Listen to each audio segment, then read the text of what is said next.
네, 첫 번째 시간이어서 이제 진행에 들어가기 전에 제가 조금 시험 시간하고 어떤 것이 나오는지 출제 구성요 이걸 잠깐 설명을 드릴게요.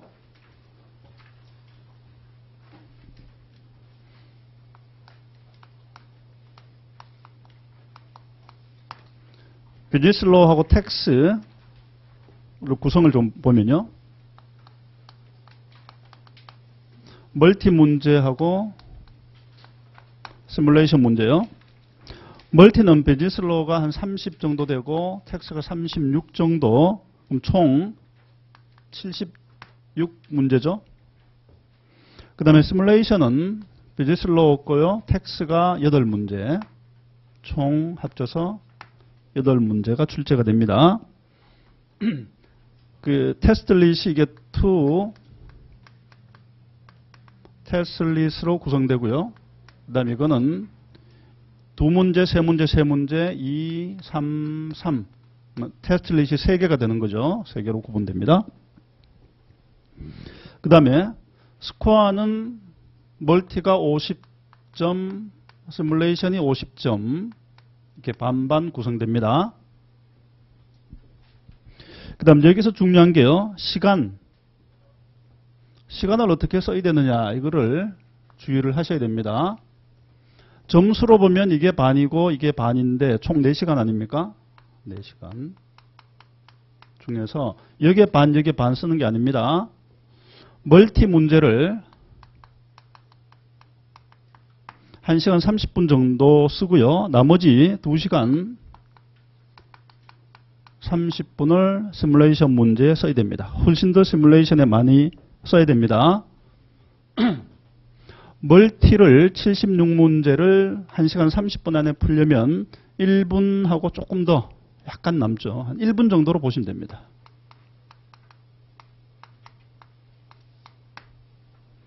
조금 남는 정도거든요.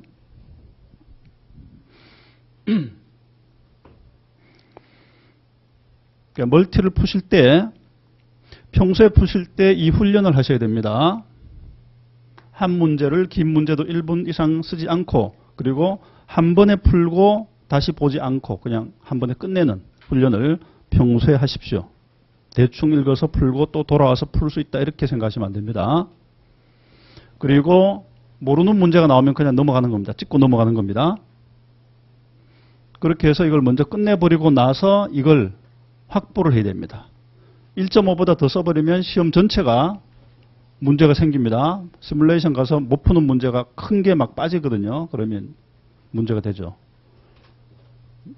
2.5시간을 쓰는데 2.5시간 8문제거든요. 그럼 한 문제에 20분 정도 곱하기 8문제거든요. 20분 넘기면 안 됩니다. 좀 짧게나 20분, 맥스 20분. 길지 않죠. 시뮬레이션을 한 문제를 20분에 풀 수 있는 문제가 좀 문제가 긴 것들은 30분이 걸릴 수도 있습니다. 조금 짧은 것들은 빨리 풀어야 이게 가능하다는 얘기입니다. 시간 배분. 네. 이게 중요하고요. 이걸 그 시험장에서 하려면 평소에 훈련이 안 되면 안 된다는 겁니다. 이제 멀티 문제를 풀 때 자세하게 정확히 한 번 읽고 문제를 푸는 훈련 이걸 지금 하셔야 됩니다.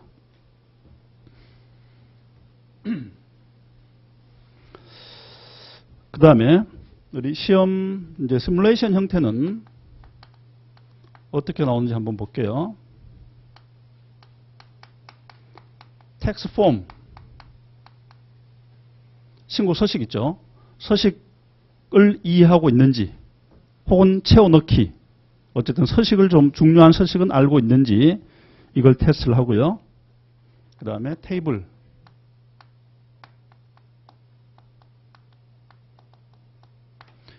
형식으로 그려놓고 숫자 채워넣기니까 이건 그냥 주관식 문제입니다. 숫자 뽑아내는 그런 형식의 문제 있고요.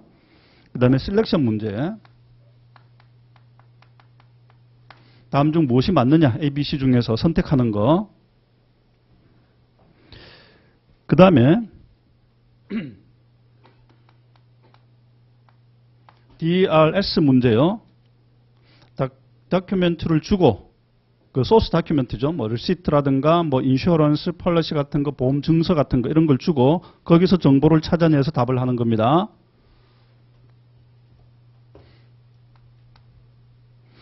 그 다음에 리서치. 세법 조문을 찾아내는 거, 찾기. 이런 형태의 문제가 나옵니다. 그 다음 수업 진행은요. 제가 쓴 부교재 책 있죠. 이 부교재로 내용을 서머리 해드릴 겁니다. 하고 그 다음에 각 챕터가 끝날 때마다 백허 문제를 계속 중간중간에 계속 풀이를 할 겁니다. 멀티 문제를 수업 중에 이건 100% 다 풀이를 합니다. 이게 제일 기본이거든요. 백허 멀티 문제요. 이걸로 이해를 이제 하는 거죠. 이제 수업은 이 두 가지로 수업을 하고요.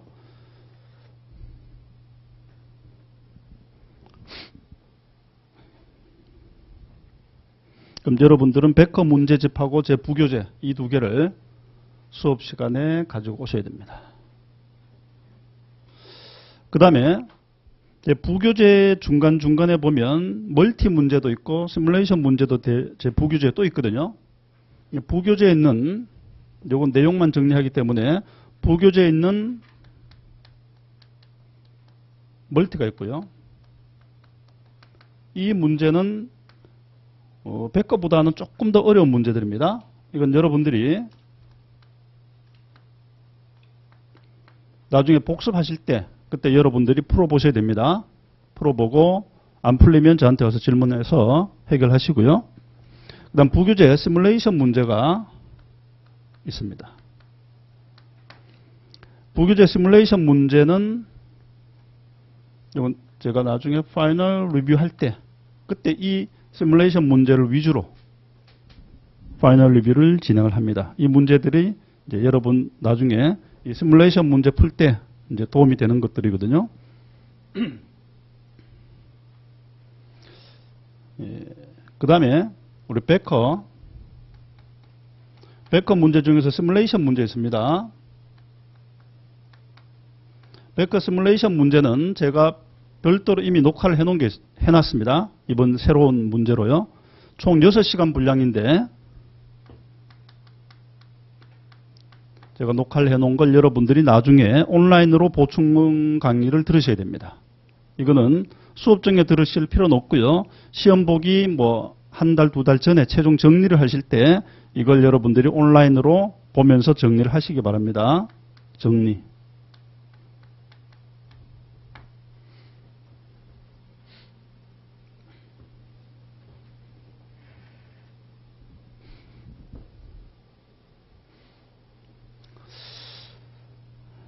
네, 그 다음에 텍스 수업을 진행할 때 여러분들이 공부를 하는 방법이 텍스 과목이 조금 어렵거든요.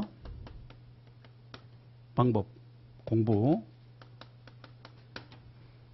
텍스는 숫자를 뭐 어카운팅처럼 숫자 간의 연관성, 논리성을 따지는 것도 아니고요. 그 다음에 그렇다고 암기를 해야 되는 암기 과목이냐 하면 또 그것도 아니고요. 그 다음에 나오는 용어나 이런 것들이 여러 가지 사회에 있는 모든 세금과 관련된 모든 것들은 또 나오거든요. 그러니까 일반 상식도 좀 있어야 되고 사회 제도도 좀 알아야 되고 여러 가지가 복합적으로 막 섞여 있죠. 그래서 별로 머리에 남지가 않습니다. 가장 머리에 남지 않는 과목이 뭐냐 하면 단연 코텍스입니다.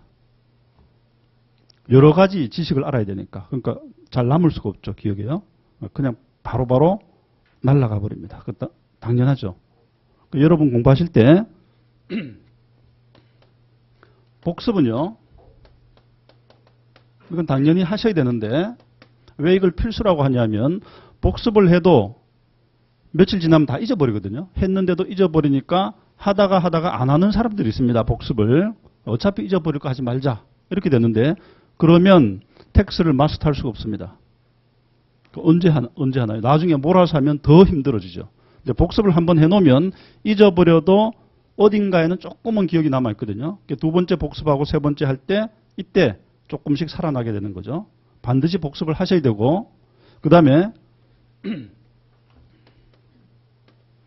시간이 좀 남아서 내가 먼저 좀 읽어보고 갈 필요가 있느냐. 이건 하시면 안 됩니다. 금지. 도움되지 않습니다. 오른쪽에 우리 국어로 써놓은 거 있죠. 그거 예습용이 아니고요. 혹시 내용이 금방 이해가 안 될 때 그냥 참고용으로 써놓은 것이고요. 이거 한글로 된 거 읽어보고 복습했다. 이건 아무런 의미가 없고 괜히 잘못된 내용만 가지고 오기 때문에 이거 필요 없습니다.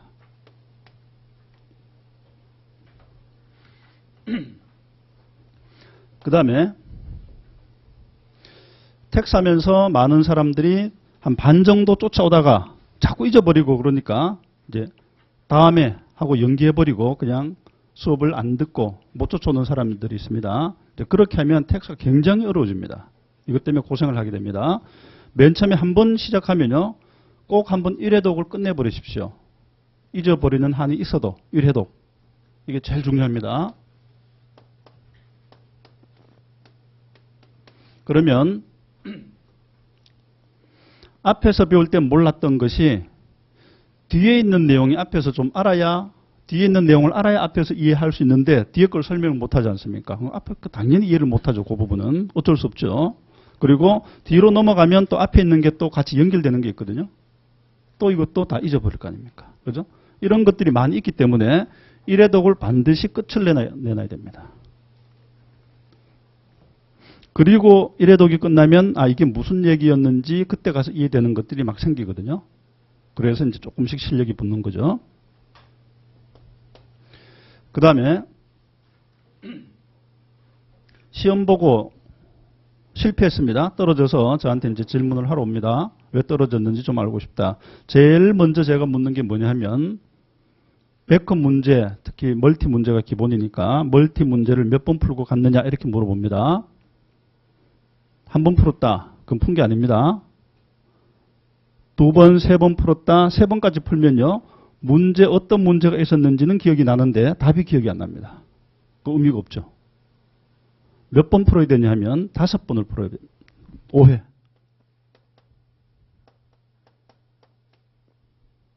그러면 문제 읽으면 답이 기억이 납니다. 그 굉장히 쉽게 고득점 하면서 합격을 할 수 있죠. 푸는 방법도 직접 손으로 풀어야 됩니다. 뭐 녹음해서 왔다 갔다 하면서 듣는 거. 눈으로 문제 보고 해답 보고. 이거 푼 거 아니죠. 직접 손으로. 그게 5번. 나중에 가면 4번, 5번째는 좀 빨리 넘어가거든요.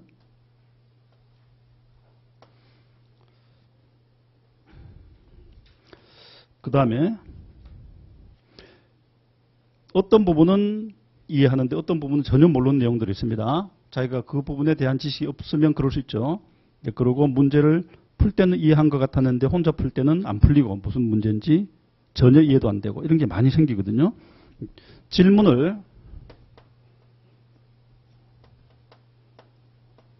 직접 하셔야 됩니다. 질문을 할 때요. 주변에 뭐 먼저 붙은 사람 이런 사람 찾아가지 마십시오. 스터디 그룹에서 서로 토의하고 이렇게 하지 마십시오. 텍스는 토의할 수 있는 게 아닙니다. 그렇다면 그런 것일 뿐이거든요. 그러니까 그렇게 하지 말고 질문을 저한테 직접 와서 하십시오. 먼저 붙은 사람, 스터디 그룹 이런 거 하지 마시고요. 질문할 그런 방법은 아닙니다. 저한테 직접 하시고 그 다음에 제가 한 6시 30분 정도 되면 저기 5층에 와 있거든요. 5층 거기에 강사실에 와서 직접 질문하는 게 제일 좋고요. 아니면 수업 중간중간에 쉴 때 그때 와서 해도 되고요. 수업 끝나고 나서 나와서 해도 되고요. 가장 좋은 질문 방법은 수업 중에 하십시오. 그게 가장 좋습니다. 그럼 다른 사람한테도 도움이 되죠. 내 혼자 이해를 못하고 있는 게 아니구나. 그리고 서로 이해를 할 수 있고 뭐 수업 시간에 그렇게 질문을 하고 답변을 하고 하는 게 훨씬 더 수업이 활력소가 되거든요. 수업 중에 질문을 하십시오. 안 되면 쉬는 시간 아니면 그 다음 시간 수업 전 와서 꼭 직접 질문을 해야 해결이 됩니다. 이메일은 별로 권하지 않습니다. 저도 이해를 잘 못하겠고 그 다음에 제가 항상 이 책을 들고 있는 것도 아니거든요. 이 메일을 보는 순간 제가 이 책이 없기 때문에 답을 바로 못 해주는 경우도 있고 근데 메일로 질문하는 분들의 한 3분의 2는 이렇게 질문합니다. 질문 하나 하겠습니다. 이게 첫 번째 줄입니다. 그리고 막 쓰죠. 막 쓰고 조속한 답변을 바랍니다. 이게 끝입니다. 황당하죠. 누군지도 모르겠고 우리 학원 학생 같긴 같은데 모르겠고 태도가 굉장히 거칠죠. 답변하고 싶은 생각이 전혀 들지 않습니다. 만약에 질문하시면 어쩔 수 없이 메일로 하시려면요. 그냥 밝히십시오. 1, 2월에 수업 듣는 이름 누구 밝혀버리십시오. 그 내가 확인하진 않지만 그 굉장히 깨끗한 거거든요. 내가 수업 듣는 학생이니까 당연히 권리가 있다. 그리고 이거 좀 답변해 주시면 고맙겠습니다 하고 이제 답변하면 그러면 당연히 답변을 해줍니다. 우리 수업 학생이면 당연히 해주고요. 그리고 끝나고 나서 답변 받고 나서 그냥 90% 학생이 끝내버리거든요. 받으면 끝. 받았는지 안 받았는지 이해를 했는지 안 했는지 전 궁금한데 모르는 거죠. 답변이 없으니까. 그거는 제 수업만 그런 게 아니고 모든 사회적인 그 이메일을 보내서 물어보고 답변을 받게 되면 반드시 읽어보고 나서 이제 잘 받았다든가 한마디 그 리플라이를 해주는 게 기본적인 자기 그 예절 같은 건 아니고요. 그 다음에 또 답 물어볼 때 그때 이제 기억이 나죠. 이 학생은. 그 다음에 훨씬 더 또 쉽게 물어볼 수 있죠. 그 답 받았다. 클리어 됐다. 그게 되면 그럼 이제 훨씬 그 다음 질문이 쉬워집니다. 네.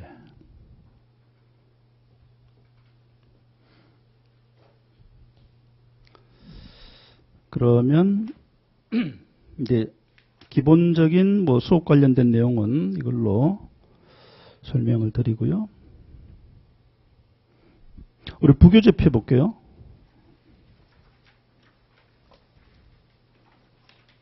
14페이지. 미국 세법의 종류라고 되어 있죠. 기본 어떤 세법의 종류가 있는지를 잠깐 설명을 합니다. 체계를 이해를 해야 되기 때문에요.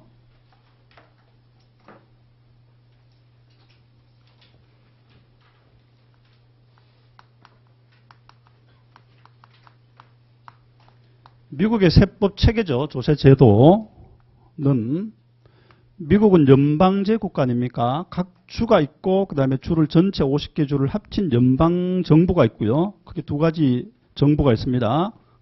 전체 50개 주를 합친 거, 그 페더럴 연방정부가 규정한 세법, 텍세이션, 연방세법이고요. 이건 모든 주가 공통으로 적용되는 겁니다. 그 다음에 각 주별로 별도의 세법이 또 별개로 있습니다. 그게 주세법이거든요. 그걸 주세라고 하죠. 이 중에서 우리 시험의 대상이 되는 것은 이겁니다. 연방세법, 이걸 시험 봅니다.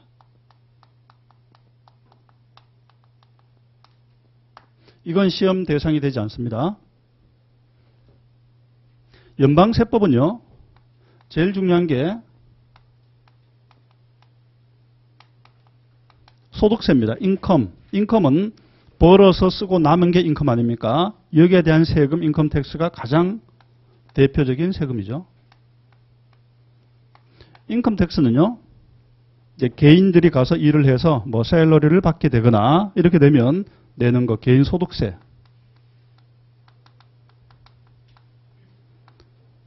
인디비주얼 개인들이 내거나 아니면 법인으로 만들어서 코퍼레이션이요. 법인이 세금을 내는 거죠. 법인세. 이건 개인 소득세. 이건 법인세. 그 다음에 여러 사람이 공동으로 조합, 공동 사업을 하는 거기에 파트너십이거든요. 혹은 S 코퍼레이션, 규모가 작은 회사에 대한 인컴 텍스. 크게 이 세 가지 종류의 인컴 텍스가 있죠. 이게 거의 세법의 90%입니다. 물론 시험도 당연히 이게 중요하고요. 그 다음에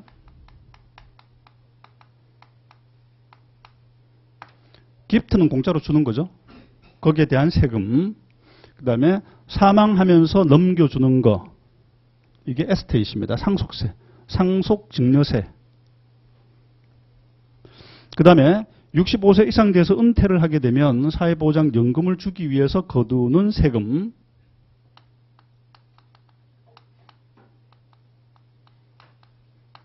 사회보장세죠. 이런 종류의 세금이 있습니다. 우리나라는 이게 뭐죠? 사회보장세를 이렇게 얘기하지 않고 국민연금이라고 하죠. 같은 개념입니다. 그 다음에 주정부 세금. 여기도 소득세 있습니다. 한 사람이 샐러리를 받았다. 그럼 그 샐러리에 대해서 페더럴 텍스를 냅니다. 최고 세율은 37%거든요. 37%의 세금을 여기다가 내고, 그 다음에 이 인컴에 대해서 주정부, 자기가 속한 주정부에 대해서 또 세금을 냅니다. 한 10% 정도, 이제 주별로 좀 다릅니다. 그러면 37, 10, 47 정도를 소득세로 각각 낸다 이거죠. 그 다음 주정부 내에 있는 재산, 자동차, 부동산에 대해서 세금 내는 거. 프로퍼티 텍스입니다. 재산세.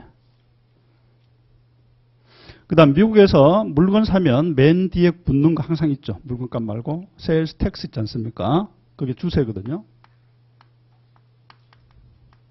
이런 게 있다는 것만 알고 있고요. 내용을 배우지는 않습니다. 대신 이거는 우리 알고 있어야죠.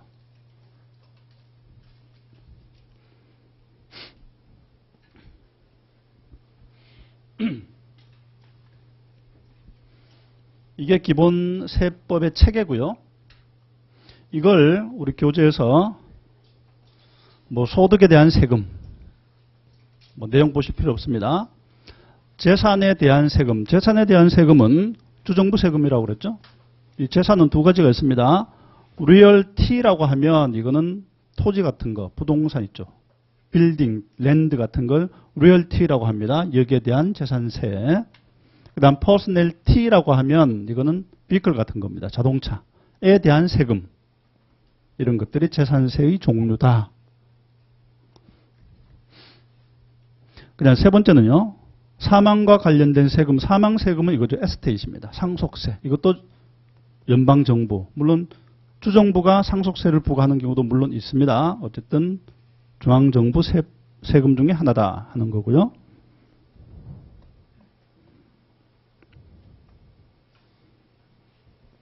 그 다음에 기프트라고 그랬죠. 증여. 공짜로 주는 겁니다. 살아 있으면서 주는 게 기프트입니다. 사망하면서 주는 게 에스테이트입니다.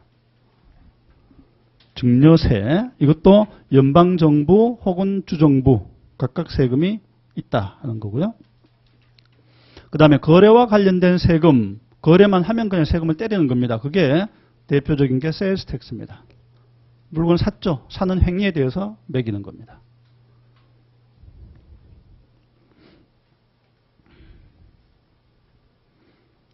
그 다음에 여기 6번 보시면요. employment taxes 그랬죠. 고용과 관련된 세금. 고용을 하게 되면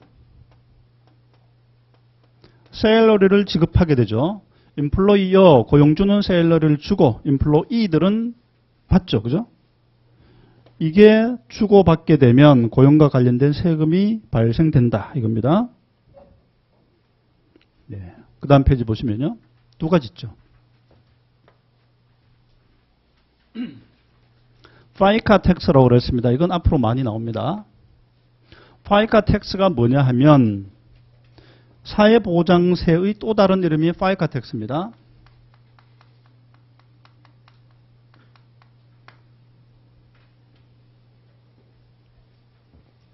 사회보장세. 이거는요. 직원들한테 지급하는 샐러리 있죠. 샐러리에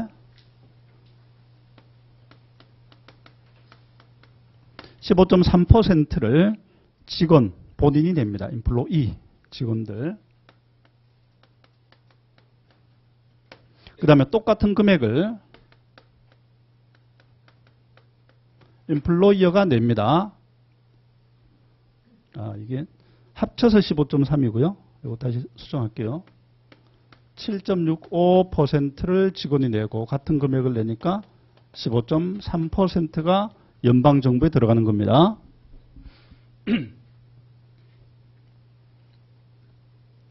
그럼 직원들은요, 샐러리 받게 되면 이거 맥스 37%, 이거 한 10% 정도, 그 다음에 또 사회보장세를 또 내는 겁니다. 별도로. 55% 이상이 돼버리죠. 60% 가까이 됩니다. 최고로 많이 내는 경우는. 네, 이거를 파이카 텍스라고 하고요. 그 다음 퓨타는 실업세금입니다. 실업수당을 지급하기 위해서 그 재원으로 거둬들이는 거다. 이거는 임플로이어들이 내는 겁니다. 고용주.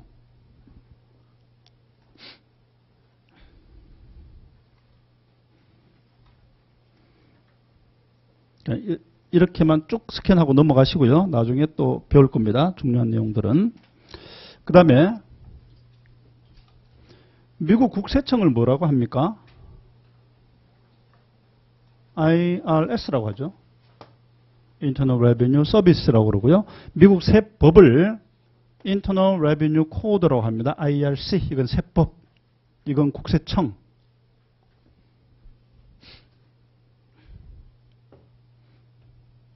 우리가 이제 세법을 배우는 거거든요. IRC. 뭐가 됩니까?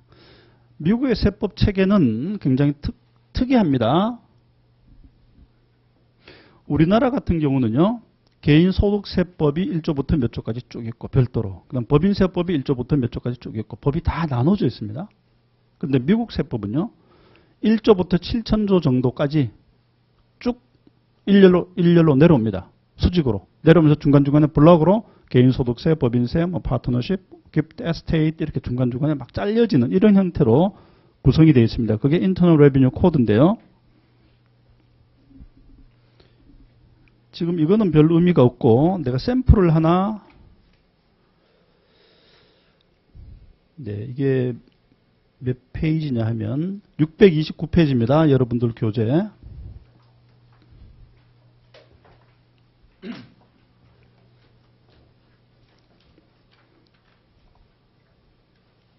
(628, 629페이지에) 인터널 레비뉴 코드의 책에 높여 있죠. 예. 거기 보시면 서브 타이틀 쭉 위에 있는 거 다 생략해 버린 겁니다. 그 다음 챕터 1, 그 다음 또 밑에 내려와서 서브 챕터 A 내려와서 그 다음에 숫자가 나오기 시작하죠. 요 숫자, 이게 바로 세법 제1조라는 뜻입니다. 1이요. 이것을 섹션 1조, 2조, 3조, 3조. 이제 섹션이 세법 제 몇 조라는 뜻이거든요. 1조부터 나오죠. 세법 제1조에서 나오는 게 뭐죠? 개인소득세 세율. 이게 1조에 있는 겁니다. 그 다음에 쭉 내려가다가 이제 쭉 중간에 좀 생략한 겁니다. 서브 챕터 B라고 하는 거. 서브 챕터 B가 아니고 C죠. Computation Taxable Income. Taxable Income의 계산 방법. 이게 서브 챕터 B에서 쭉 여기까지 계산 쭉 나오는 거다 이거죠. 그 다음에 서브 챕터 C라고 돼 있죠. C의 법인세법. 서브 챕터 C라고 돼 있죠. 그래서 일반 법인을 이걸 따서 C Corporation이라고 합니다. 일반 법인.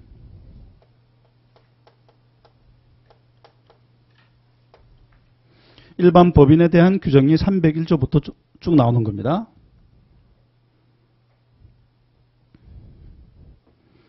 그 다음 오른쪽으로 넘어가면 뭐 1000조 이상 넘어가는데 서브 챕터 P가 있고 서브 챕터 S가 있죠. 여기에서 나오는 회사 형태가 S 코퍼레이션입니다. 법인이 두 개로 나눠지는데요. C코업은 일반 법인, S코업은 소규모의 법인인데 여기 S가 뭐냐면 서브 챕터 S의 그 알파벳이죠. 여기서 규정하고 있는 회사 형태가 S코업이다 이겁니다. 여기에 대한 규정들이 여기서 나온다. 그 다음에 에스테이트 앤 기프트 상속 증여세 규정 나오고 밑으로 쭉 행정적인 절차까지 쭉 밑으로 나오는 형식이다 이겁니다.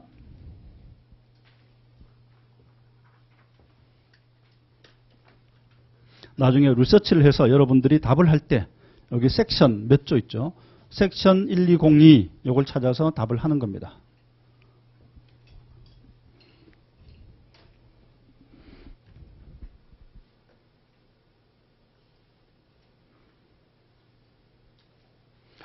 그 다음에 다시 앞으로 와서요. 20페이지 보시면 레귤레이션 섹션을 그 중에서 70%를 만약에 70에서 80%가 텍스인데요. 이 중에서 구성을 본다면 이렇게 된다는 겁니다. 개인소득세법이 3분의 1 정도, 그 다음에 코퍼레이션 법인세법이 3분의 1, 파트너십 이거 분량에 비해서 굉장히 출제 비중이 높은 겁니다. 이거는요. 분량이 굉장히 작은데 15%면 높고요. 기타 나머지 부분 어쨌든 전체적으로 골고루 중요한 데만 나오지 않습니다. 골고루 출제가 된다. 그 다음에 세법이 매년 바뀌거든요. 인플레이션이 되기 때문에 어쩔 수 없이 조정을 해주는 숫자들도 있고 또 법 자체를 바꾸는 경우도 있고 트럼프 같은 경우에 작년에 세법을 대폭 바꿔버렸습니다. 그래서 여러분들 책이 그 바뀐 게 반영이 되어 있는 책들입니다. 주로 연도 말에 바꿔서 내년도부터 적용 이렇게 하거든요. 이제 시험을 볼 때는 여러분들이 2019년도에 시험을 본다고 해서 2019년도에 이펙티브한 세법을 보는 건 아닙니다. 그 세법은 그 다음 연도 신고할 때 그때 적용되는 것이기 때문에 여러분들은 2018년도에 이펙티브한 거 그 세법을 공부를 하는 겁니다. 그러니까 작년 세법을 공부해서 그 세법을 가지고 이번 연도 작년 세금 신고를 이번 연도에 하거든요. 그러니까 당연히 작년 걸 배우는 거죠, 여러분들은. 그리고 인플레이션 어저스먼트 같은 거 숫자를 계속 변동시켜 주는 것들은 그 자체를 테스트하지 않습니다. 기억하실 필요는 없다는 겁니다.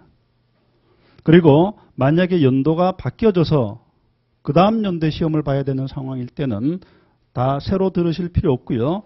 이 바뀌는 내용들을 제가 별도로 이 숫자가 이렇게 바뀌었다는 걸 연말에 올려놓기 때문에 그걸 여러분들이 찾아서 숫자만 좀 바꿔서 참고만 하시면 됩니다.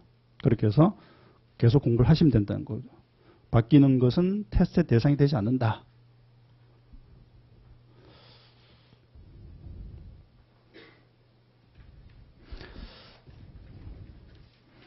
그러면 개인소득세. 맨 먼저 할 게 개인소득세를 먼저 공부를 합니다. 거기 아웃라인 다음 페이지가 26이죠. 26페이지에 포뮬러가 하나 있습니다. 그걸 볼게요. 여기서 개인소득세라고 하고 나서 포뮬러 그랬습니다. 개인소득세의 신고서식이 10-4입니다. 가장 기본적인 서식입니다. 미국의 개인소득세 신고서식. 구성이 그려져 있는데요. 저 구성을 설명드리기 전에 제가 잠깐 간단한 이그젬플을 가지고 설명을 드릴게요. 어떻게 세금을 계산하는지 한번 볼게요. 세금은 1월 1일부터 12월 31일까지, 이거 1년이죠. 1년간의 거래를 모아서 1년치를 그 다음 연도에 신고를 합니다. 이때 트랜잭션은 크게 둘 중 하나겠죠. 가서 일을 해서 돈을 버는 거 있죠. 그죠? 리시트. 이런 거래가 있고요. 그 다음에 돈 쓰는 거 있지 않습니까? 페이먼트가 있겠죠. 크게 두 가지로 나눠집니다.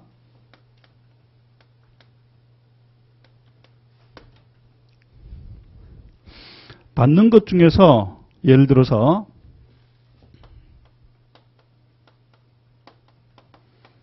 샐러리를 10,000불을 받았다고 할게요. 가정을. 그 다음에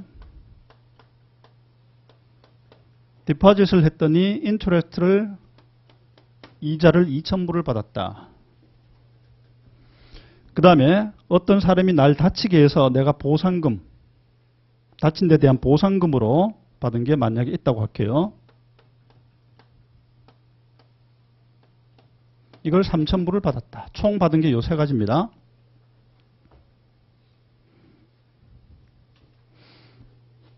그 다음에 돈 쓴 거는요.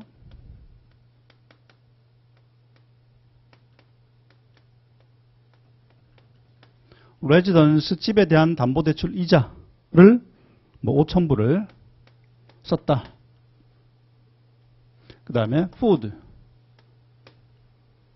식사 비용으로 생활비로 한 8,000불을 썼고요. 그 다음 자녀를 입양하는데 어덥션 하면서 피를 지급했습니다.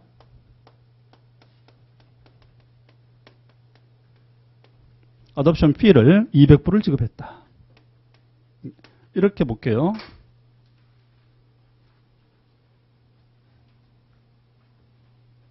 이런 거래가 있을 때 맨 처음에 리시트 중에서요. 이거 법에서 어떠한 것에 대해서는 세금을 내야 되고 어떤 것들은 세금을 낼 필요가 없다. 이렇게 정해져 있습니다. 세금을 내야 될 대상들 그것을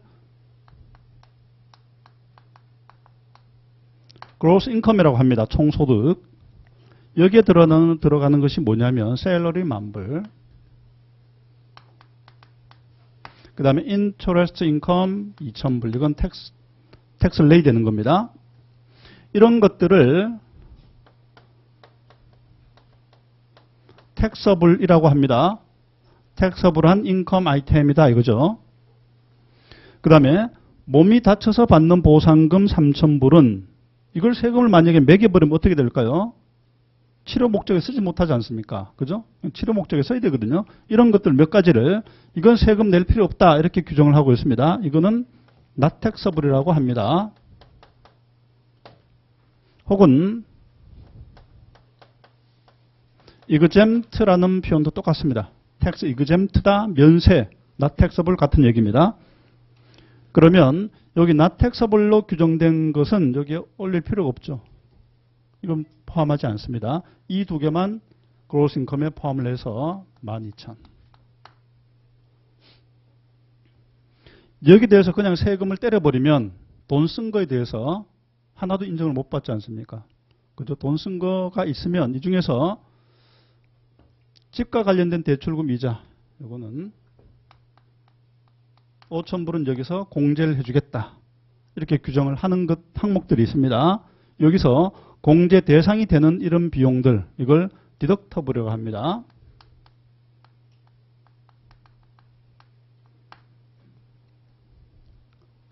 금액을 매칭을 하는 겁니다. 개별 항목별로 매칭하는 건 아닙니다. 금액으로 그냥 빼주는 겁니다. 디덕터블. 그러면 남는 게 7,000 아닙니까? 7,000을 taxable income 이건 과세 표준이라는 얘기입니다. taxable income이 계산되면 여기에 tax rate 세율 이건 법에서 정해져 있죠. 세율표 본인 해당되는 것을 곱하면 됩니다. 만약에 이게 10%다 그러면 700이 되는 거죠. tax rate 10%를 하게 되면 텍스는 700 이렇게 되겠죠. 그 다음에 이건 포드는 돈을 썼지만 이거는 공제를 못 받았죠. 이건 not deductible입니다. 이건 deductible, 이건 not deductible. not deductible은 이거하고 똑같죠. 이거 포함할 필요 없고 not deductible은 공제 대상이 아니고 이런 것들은 공제가 안 되는 겁니다. 그 다음에 어덥션 피 이건 좀 특별한 항목이죠. 사회보장 측면에서 좀 세금 혜택을 줄 필요가 있는 겁니다. 이것은 소득 금액을 줄여주는 것을 디덕터블이라고 했죠. 근데 이거는 바로 세금을 줄여주겠다. 이렇게 이제 법에서 정해버리면 세금을 줄이는 것은 텍스 크레딧이라고 합니다. 200.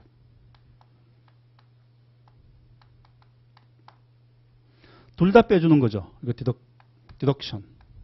이건 크레딧. 그죠? 뭐가 더 유리한가요? 같은 금액일 때?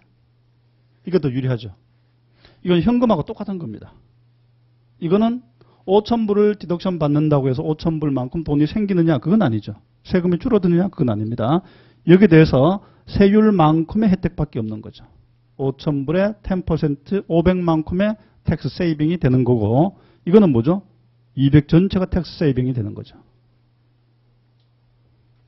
그러면 남는 게 500 아닙니까? 이거를 내가 낼 세금이다. 1년치에 대한 세금. 이것을 tax liability라고 합니다.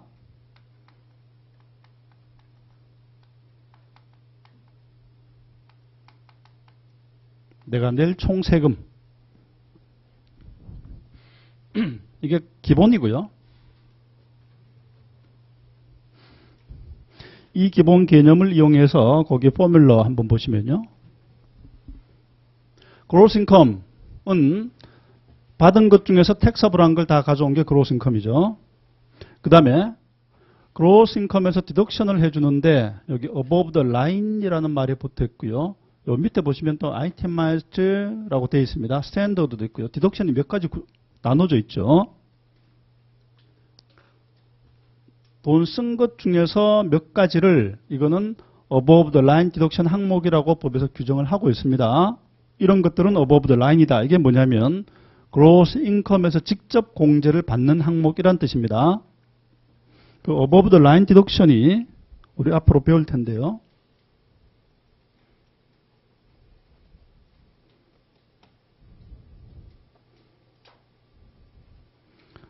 우리 교재 106페이지네요. 106페이지에 보시면 여기 표가 하나 있고 위에 항목들이 쭉 있죠.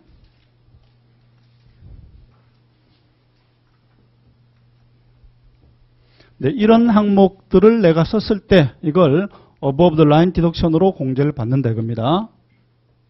네, 이런 항목을 이제 배울 거고요. 퇴직연금, 뭐 이런 이자, 뭐 이런 것들 쭉 있죠. 이게 above the line 디덕션 항목이다 이런 얘기입니다.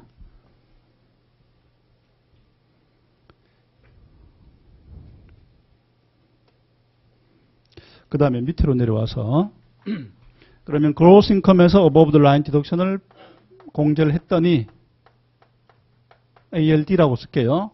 adjusted gross income 그랬죠. gross income이 수정이 된 상태 이거를 AGI라고 합니다.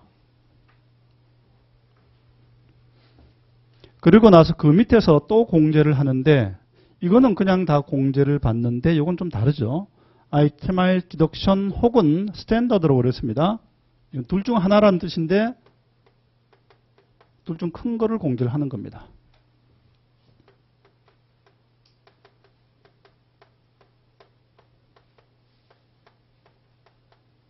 둘 중 큰 거. itemized는요. 이런 것들이 itemized deduction 항목이라고 별도로 규정이 되어 있습니다. 이제 우리가 앞으로 배울 건데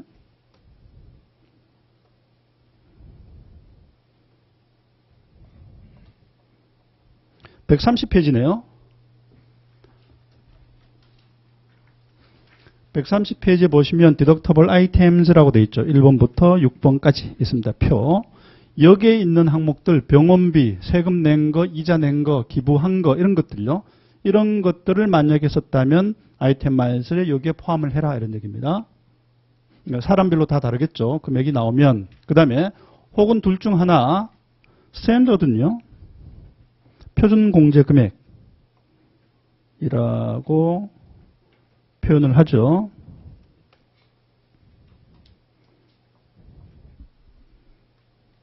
표준 공제 금액은 이미 정해져 있는 겁니다. 법에서. 개인별로 얼마씩 정해져 있는 고정된 금액입니다. 239페이지에 한번 보시면 거기 서식이 하나 있죠. 그게 개인소득세 신고 서식인데요. 239페이지 찾았습니까? 거기 보시면 뭐 항목들 쭉 쓰게 돼 있는데 여기 표 하나 있죠. 박스 하나 있지 않습니까? 창. 거기에 보시면 표준 공제 금액이 각각 얼마씩이다. 여기 금액들이 몇 개 나눠져서 있죠. 그죠? 뭐 12,000불도 있고 24,000불도 있고 그죠? 그거. 거기 본인이 해당되는 것을 적용을 하는 겁니다. 스탠더드는요. 12,000 혹은 24,000. 근데 거기 보시면 그냥 단순 금액이 아니고 좀 다르죠. 형태별로 좀 다르게 지금 표가 되어 있고요. 어쨌든 그 금액 중에 본인 해당되는 것을 여기 집어넣어서 12,000이다 그러면 12,000하고 본인의 ITMR 디덕션 금액을 비교해서 이게 더 크면 이걸 공제받고 이게 더 크면 이걸 공제받는 겁니다. 그러면 아까 이 디덕션하고 이 디덕션의 차이가 뭐냐 하면 이거는 돈을 쓰면 다 공제 대상이 되죠. 세금이 줄어듭니다. 근데 여기에 해당되는 항목을 내가 돈을 썼다고 해서 반드시 세금이 줄어드느냐? 그건 아닐 수도 있죠. 그죠? 여기에 쓴 금액의 합계가 내 표준 공제 금액보다 적었다면 그럼 어떻게 됩니까? 써도 공제를 못 받죠. 날아가 버립니다. 여기에 해당되는 금액의 합계를 해보니까 내 표준 공제 금액보다 더 컸다. 그때는 공제 혜택이 있는 거죠. 그죠? 효과가 다르죠. 어디에 속하느냐 따라서. 뭐가 더 유리합니까? 내 입장에서. 항상 공제받을 수 있는 above the line 디덕션이 더 유리하죠. 물론 내한테 선택권이 있는 건 아니지만, 그죠? 이건 무조건 줄어들고 이건 공제를 못 받을 수도 있다는 거. 그게 차이점입니다.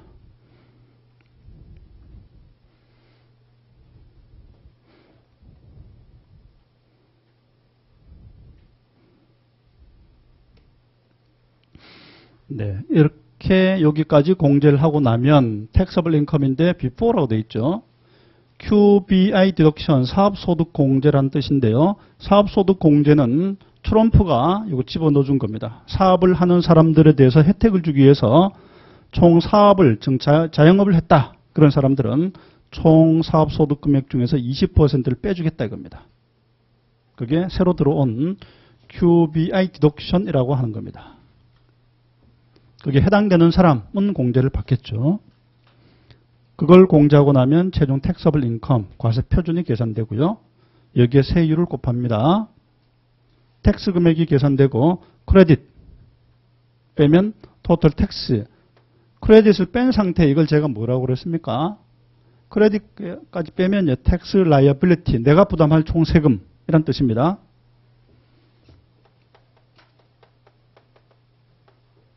그러니까 1년치에 대한 세금입니다. 이게 계산되면 1년치의 세금을 그 다음 연도 4월 15일 날 신고를 하는데 그때 한꺼번에 내버리면 국가가 중간중간에 재정 집행을 못하지 않습니까? 그래서 먼저 좀 내게 합니다. 그 먼저 내게 한 게 바로 이겁니다. 여기 프리페이먼트라고 그랬죠. 위도홀딩, 원천 징수, 회사가 위도홀딩 해서 먼저 내게 하는 것도 있고요. 그 다음 나는 자영업자다. 그럼 내가 스스로 먼저 내는 걸 해야 됩니다. 그게 estimated payment라고 하는 겁니다. 자영업자, 요거는 일반 직원들이 먼저 내는 거.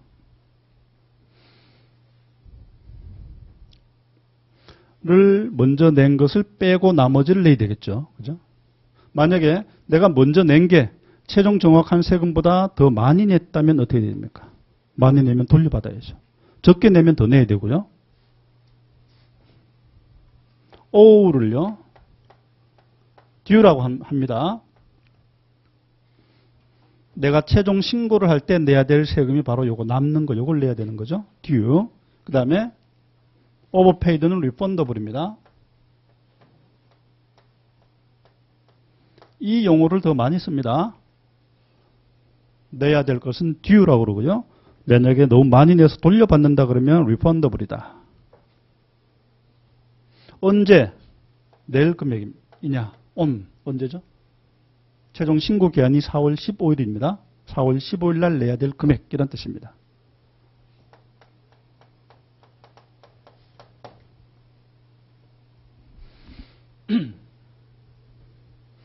저거를 너무 적게 내서 나중에 이 듀 금액이 너무 커지면요, 페널티가 붙거든요. 그래서 그냥 적게 낼 수가 없는 거죠. 충분히 내주는 게 좀 낫죠. 페널티를 피하려면. 충분히 내서 나중에 리펀드를 받는 게 페널티를 피할 수 있는 방법입니다.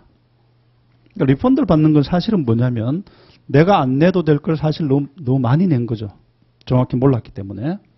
결국 내 돈을 돌려받는 거거든요. 그죠? 국가가 준 게 아닙니다. 내가 먼저 냈던 걸 돌려받기 때문에 괜히 이자만큼 손해를 본 거죠.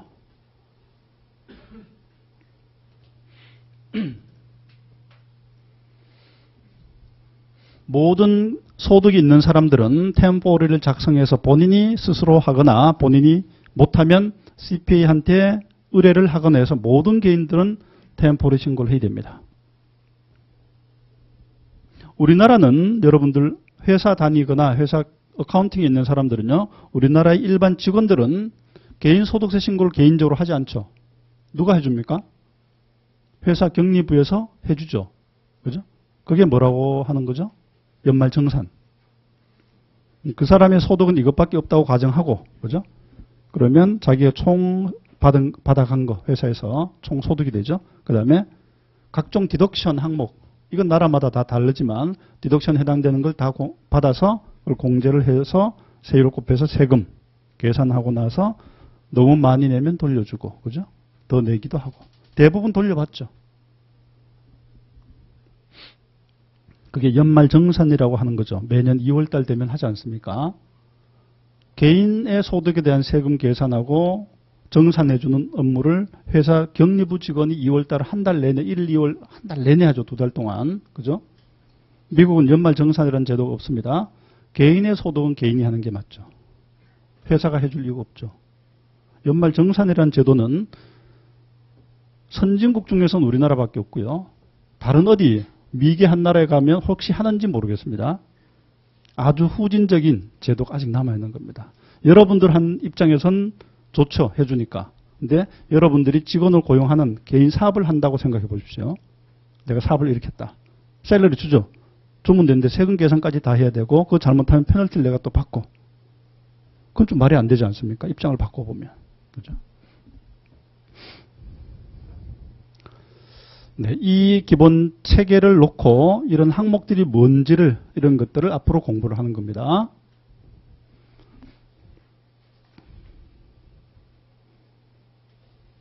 네, 디덕션을 제가 표로 그려놨거든요. 28페이지. 디덕션에 차이가 있다는 것을 설명을 한 겁니다. above the line 디덕션의 항목은 deductible for AGI라고 그랬죠. 이걸 디덕션 했더니 AGI가 계산된다는 뜻 아닙니까? 그 다음에 ITMI 디덕션은 deductible from AGI, 이건 from이라고 그랬죠. AGI를 줄여주는 것이다. 바로 위치가 바로 밑이란 얘기입니다. 그 다음에 공제 조건, above the line은 필요 없죠. ITMI는 조건이 필요합니다. 어떤 경우입니까? 전체 합계 금액이 본인의 표준 공제 금액을 초과할 때 그때만 공제 대상이 된다. 아까 제가 그 앞으로 다시 돌아가서 여기 표준 공제 금액이 아까 표로 봤을 때 단일 금액이 아니고 여러 가지로 좀 나눠져 있었거든요. 이거. 그 다음에 이 텍스 레이트 법에서 정해져 있다고 그랬습니다. 표준 공제 금액이 내한테 적용되는 게 얼마인지를 결정하는 게 그게 파일링 스테이러스라고 하는 겁니다. 신고 지위. 사람별로 자기 신고 지위가 정해집니다. 법에서 정한 지위. 그 정해지면 거기 따라서 내 표준 공제 금액이 얼마냐 하는 게 결정이 되는 거고, 그 다음에 세율도요.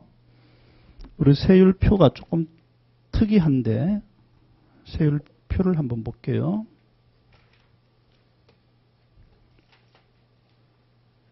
(226페이지)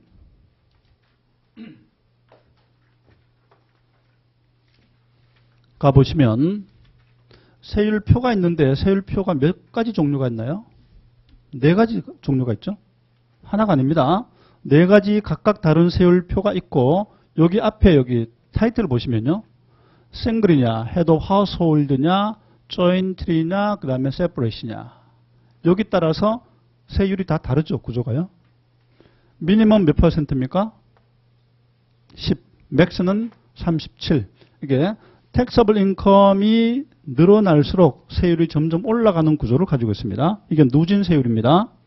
이렇게 되어 있는 거죠.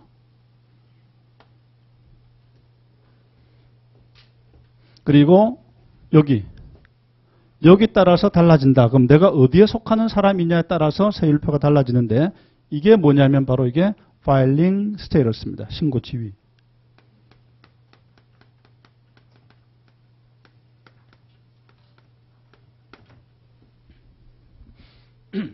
그 그럼 내 신고 지위가 뭐냐 하는 거, 그것도 문제 당연히 출제됩니다. 결정 짓는 방법. 그리고 이게 결정이 되면 세율표가 정해지고, 아까 또 뭐였죠?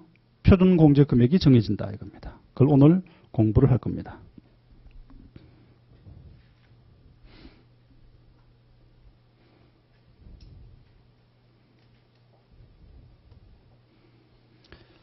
아까 디덕션 28페이지로 다시 돌아오시면요. 밑에 이그젬플이 하나 있죠.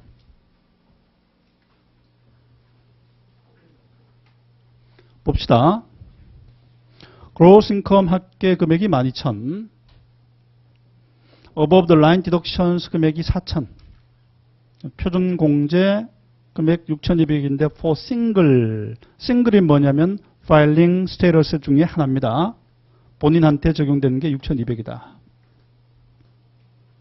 그리고 taxable income이 600이었다면 his item miles가 얼마였느냐 이렇게 묻고 있습니다.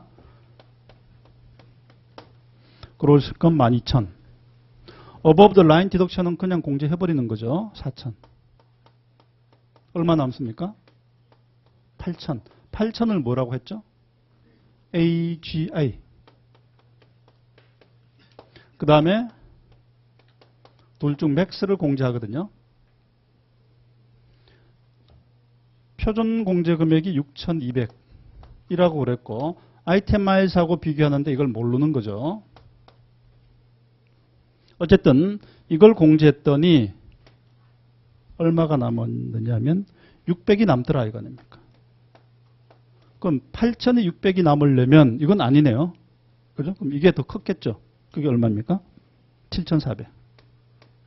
이었을 것이다. 이런 얘기입니다.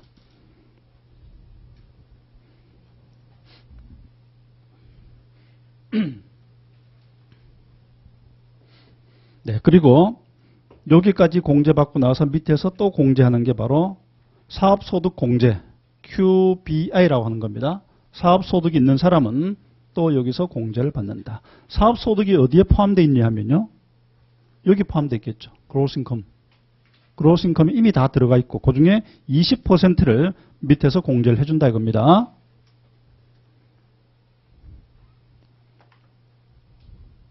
Deduction from AGI 그랬죠. AGI 밑에서 공제된다 이런 얘기입니다.